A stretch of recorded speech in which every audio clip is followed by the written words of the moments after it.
Okay, we're going to tie a Cracklebugger. There she is.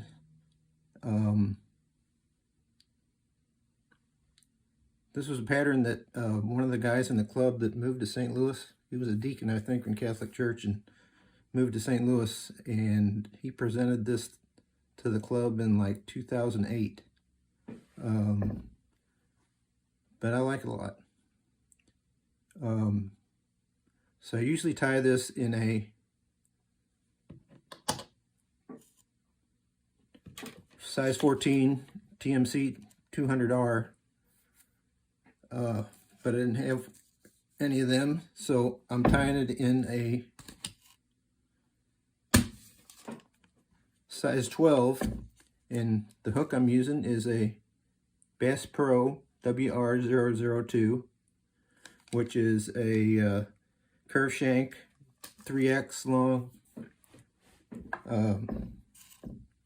bended hook, and I'm using a 1/8 inch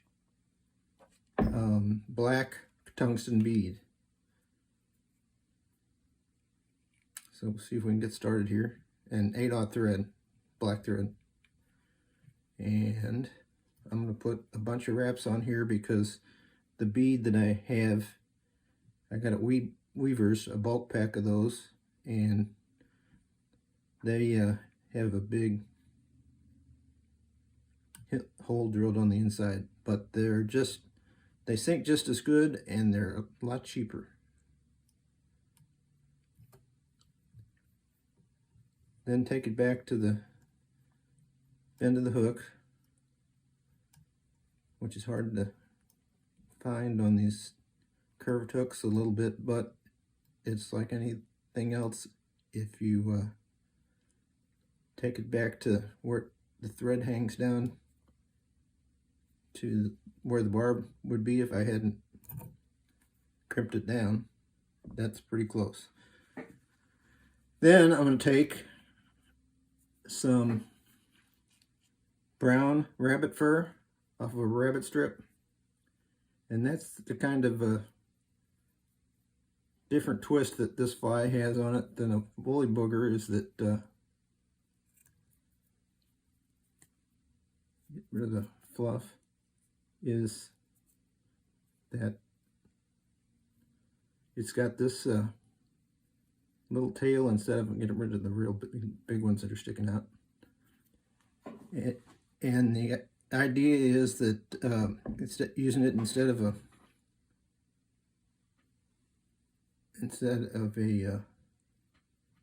marabou feather, is that if you keep it short and keep it right on top of the hook, it won't wrap around the bend of the hook when you're fishing it, hopefully.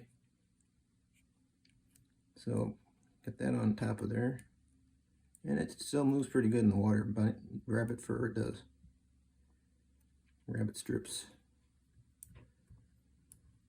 I made a mess of that, but we'll just try it again. So that's a little longer than I want it.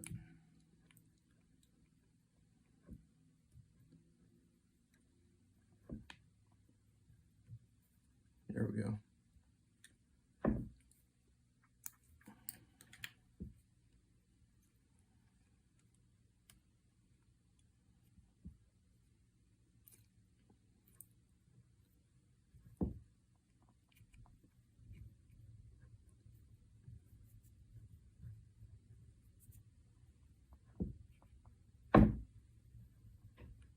So, see if that's going to stay in there. Yep.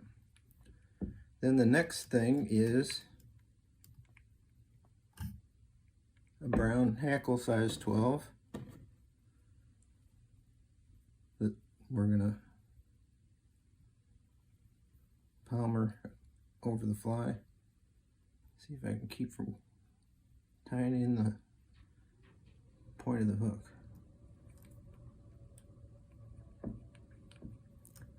And just get that back to the bend. Then we're going to use this Prism SLF dubbing. They call it multi-laminated synthetic.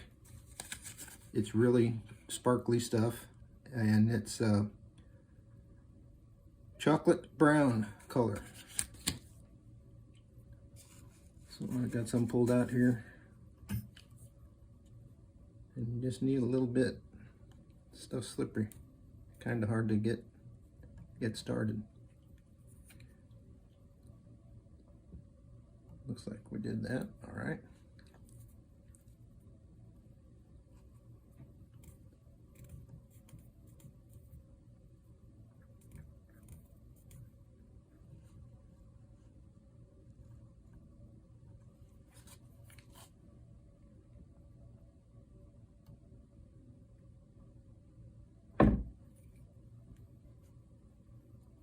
So this is about my third or fourth time videoing this because I've been having a heck of a time getting it to look right and download on the computer right. Need some more dubbing.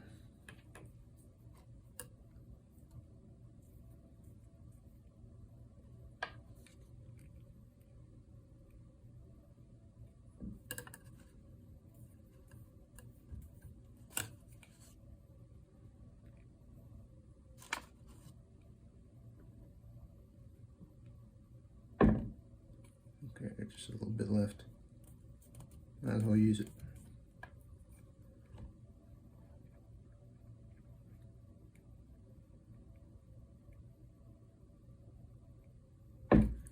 Okay. Still in the camera, that's a good sign. And we'll just palmer the hackle.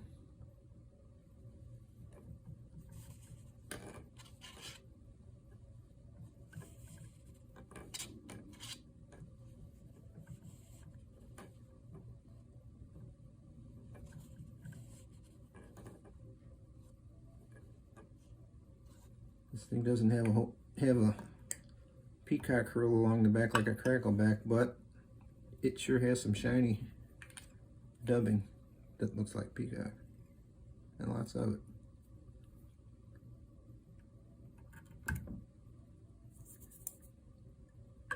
Saw that off, and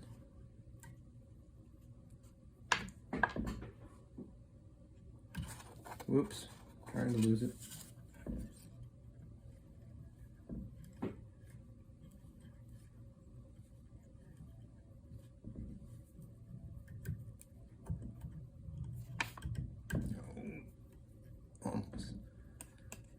Put a little too much wax on it, and I almost couldn't get the thread through, but it came through.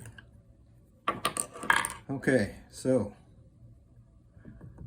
that's the Cracklebugger, and how I've had the best luck fishing it is just throwing it down and across and letting it dead drift, and then usually hit it at when it starts rising.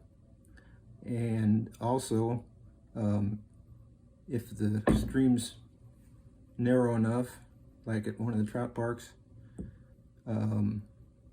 Spring Creek, if you can throw it to the other bank and almost right up on the bank, and then strip it back a little erratically, I think it looks like a